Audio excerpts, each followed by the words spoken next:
running up the score. Jerry Napoleonello. The Cowboys made 2 mistakes in the last 3 years. One was letting Dak take over for Romo and not having Romo come back in. And 2 was releasing Des Bryant. Superstition, screw that. Let's pick this bad boy up and walk it around the ice. Kevin Donlin. The NFL, like every league, is a business. And in a business, you have a job. And let me tell you something. You always have a boss. No matter who you are, you have a boss when you're in the organization.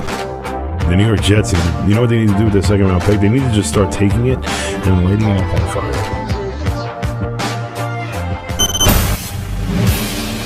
This is Running Up the Score, your one-stop spot for all things sports. Join in on the conversation by calling in at 605-562-7085. Now here's your hosts, Jerry Napoleonello and Kevin Donlin. All right. It's time to run up the score. Running up the score, Jerry Napoleonello and Kevin Donlin. It's time for the podcast that we do weekly, Tuesday and Thursday. We got plenty of things to get into. We're going to get into, today on SportsCastr, playoff beards. AKA the NHL playoffs. So we're going to get into the Islanders. Islanders are down 0-2. And obviously you could see that on our faces. Yeah. It's been a rough two games, first 2 games for the Islanders, losing both at home. You know, there's a lot of people saying, you know, it's being back at Barclays, it's this, it's that. You know, they just haven't gotten the puck luck. You know, they haven't gotten the right bounces. It happens. It happens. But you know what? As I've said the last 2 weeks, this team, the one word that describes this team, I even tweeted it out the other day, resilient. They are a very resilient team. This team, you know, a couple of years ago, I would have packed it away. I would have been done. But this team's different. This team's always been different. It has been all year. They haven't lost 3 games in a row all season this year. So, you know, when it comes down to it, I'm really not worried. And you know what? To me, and I don't like excuses. I don't like using excuses. But when it comes down to the Islanders and the Barclays Center, the one problem that I have with the Barclays Center, and you could kind of see it, is the ice. It's not great ice. And you saw that a couple of times where, you know, a guy will be just skating up the ice with the puck, and all of a sudden the puck would just go on its end and, you know, end up behind them, and you're on down a 2-on-1 there. So I saw that a couple of times with the Islanders. They have no puck luck. I'm going to let Kevin, give his opinion on it. You know, it's very similar to yours, and it comes down to it, folks, that the Islanders have played great hockey the last 2 games. I'm not going to say anything about the ice. I'm not going to come out with any excuses. I've seen a lot of, pucks hitting the crossbar and the post. I think that a kicking motion not towards the net is definitely a debate that was ridiculous for the NHL specialist come this offseason. But there's no excuse here, and the Islanders, the players there will tell you first and foremost that's exactly the situation. And, to be down 0-2 going on the road, there are reasons to be worried. And, me personally, the one thing that actually worries me more than anything is not to go on the road, because I haven't seen a difference in this team, home or road, the entire season. But it's the fact that we played very well. That's 2 games in a row, and we lost both games. Now everyone wants to talk, they didn't put the puck in the net. The style of play of the New York Islanders is no secret anymore. They play defense. They stay at home. They don't cheat. The odd man rushes are nice when they're given to you by the other team. Yeah. You're not going to, you get teams out there that try to make those situations. When you try to force those, it's going to be a 2-on-1 the other way. And we're talking just a simple, maybe, a 2-on-1 and the guy takes a shot and it goes wide of the net. And the puck rattles around the boards and the other team gets created an opportunity, whether it's a 3-on-2, 2-on-1. I've seen it. Been watching hockey for years. And the Islanders play a style right now that they stay at home and they match up as teams are entering the zone, or they don't allow you to get in the zone. And their forechecking has been unbelievable. I think the first 2 games of this series, the forecheck has been great at times. But no team has a perfect forecheck and is doing it at all times. So when it comes down to this series and what's going to, what can help have the Islanders move on past this series being down 0-2 on the road, it's just to keep playing the same way you have been. There's really no difference and no tweaks that need to be made to this team. They just got to be able to cash in. I got guys like Brock Nelson, missing great opportunities. And between the goaltending of Carolina, they've had some great goaltending, some great key saves. And Carolina's played some pretty good defense themselves. So credit to, you credit the Carolina Hurricanes for the first 2 wins. I don't think it's on the fact that the New York Islanders didn't play well. I think it was on the fact that Carolina did a great job at staying in these games and finding ways to win. Because that's what the playoffs comes down to. You have to find a way to win these games. I don't care if you score 5 goals or if you score 1 goal. Win the game. Find a way. Play to your opponent. I think Carolina's done an incredible job. After watching the kind of series they just had against the Washington Capitals and to move on to the New York Islanders, they were well prepared. They were well ready to play this series. And, Brendan Moore's got them in a good mindset, and they should all have a great mindset being up 2-0 and heading home. We said, before the series started, we said basically that Carolina is the Islanders that all the analysts actually like. It's basically the same team. I mean, what Carolina did to the Islanders in the first 2 games was exactly what the Islanders did to Pittsburgh.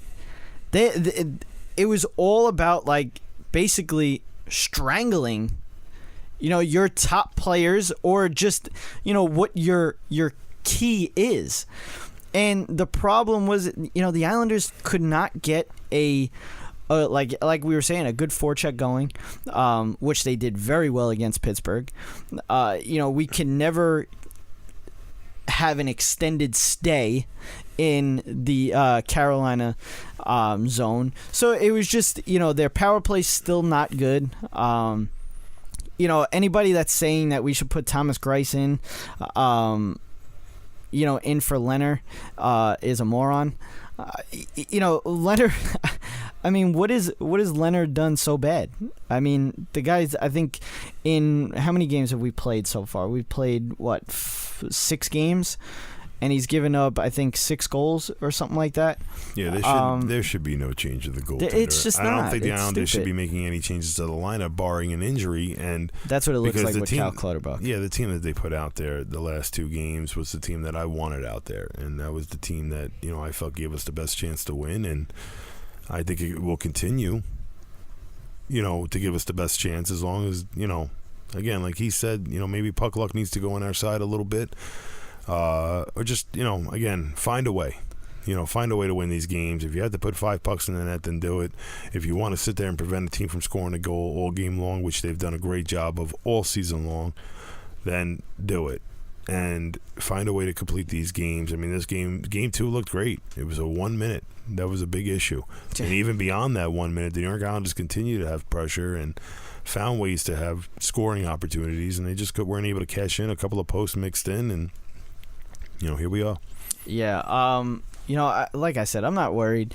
Barry Trotz will have them ready to go in Carolina. As Kevin said, they're not scared about being on the road. That's not scary, and I can guarantee you, because I know for a fact that there's going to be Islander fans there, and there's going to be a lot of them. Because, I don't know if every other team has this, but the Islanders have Isles meetups. And if you haven't seen anything like this, go on Twitter and basically just type in Isles meetups.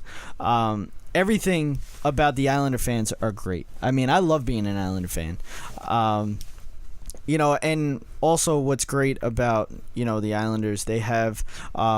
there's a T-shirt company called Yes Men Outfitters. Obviously, you'll see some of them, I'll tweet out, 100%, like I'll tag, because basically almost every show that I've done here the last couple of weeks, I've been wearing a shirt, and I'm wearing a shirt right now. We don't like to curse on the show. We try to keep it like FCC type stuff, but this shirt's great. I mean, this is when they clinched the playoffs. Leonard, in the post-game interview, he basically, said what it says on my shirt.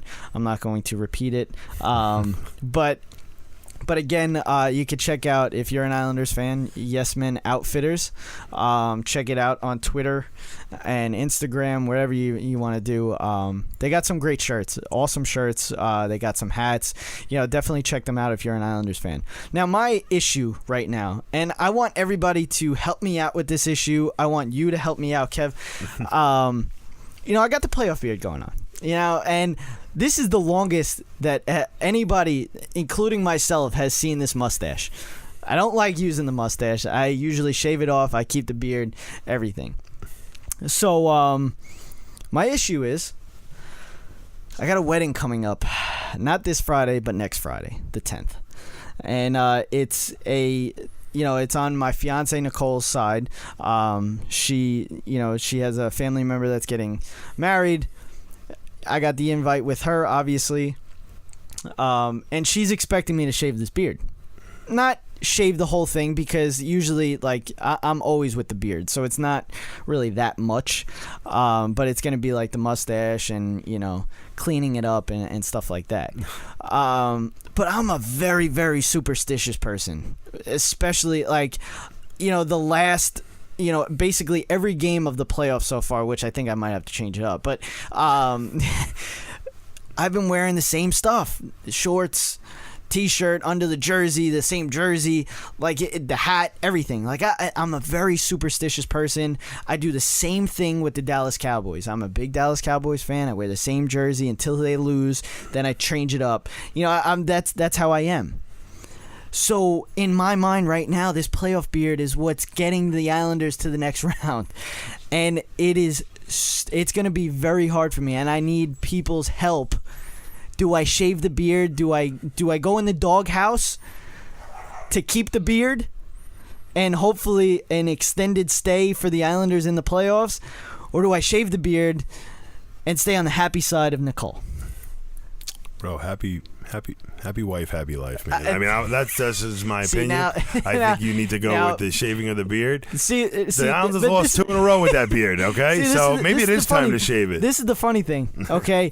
Off the air, he said something else. I think he's trying to butter up to my fiance. He doesn't want to get on Nicole's bad side. So I think this is he's trying to stay on her good side. I did say the 2 losses in a row. I think the beard kind of should go. I did say that. But I'm changing up the T-shirt now. So one thing at a time, right? Well, that's the thing. I'm changing up the T-shirt. If we lose, that was my thing. Game 2, I was like, do I change up the T-shirt now?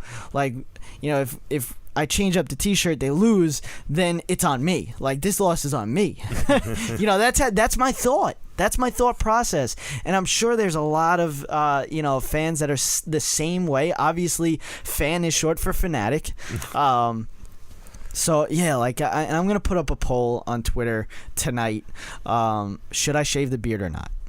And I want to hear what everybody else has to say. But... yeah, I'm in a pickle right now. I'm in a pickle, and I'm not gonna lie. The second you said doghouse, I'm like, nope, nobody wants to be one of those. Yeah, I mean, I've had a few stays in the doghouse, so it's not fun in there. But the Islanders in a Stanley Cup might be worth the doghouse. Yeah. Yeah. But that's gonna do it for SportsCastr and Running Up the Score, obviously. To continue on with our show, check us out on Periscope. You can go to our Twitter. Follow us on Twitter at RUTS Sports. Scroll down a little bit. You'll see the video. We'll still be live. We're going to be talking about some bad calls in the NBA and the Rockets actually looking into it. And some bat flips. This is a big discussion in baseball. We want to get into it. So if you want to join us, Periscope is the way.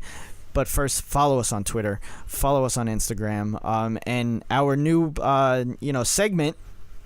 It's kind of looking like we have a name for it. The poll so far, everybody's saying K&J play-by-play. By the way, it might actually help your decision on choosing the name too. Nicole came up with that. K&J. Yeah, and she wants credit for it if it ends up being, she was pissed that I was like, maybe it will come up with a different name. But yeah, she was kind of adamant on us going with K&J play-by-play, and then I put it up for a poll, and of course everybody starts choosing. so yeah, she wants credit for it. So when we do figure it out, if that ends up being the answer, I guess we got to give her credit. No, of course. But yeah, that'll do it for SportsCastr. Come back to Twitter for Periscope. We'll be talking bat flips and bad calls. We'll be back and running up the score on SportsCastr. You've been listening to the Running Up the Score podcast. For more Running Up the Score, go follow the show on Twitter and Instagram at RUTS Sports.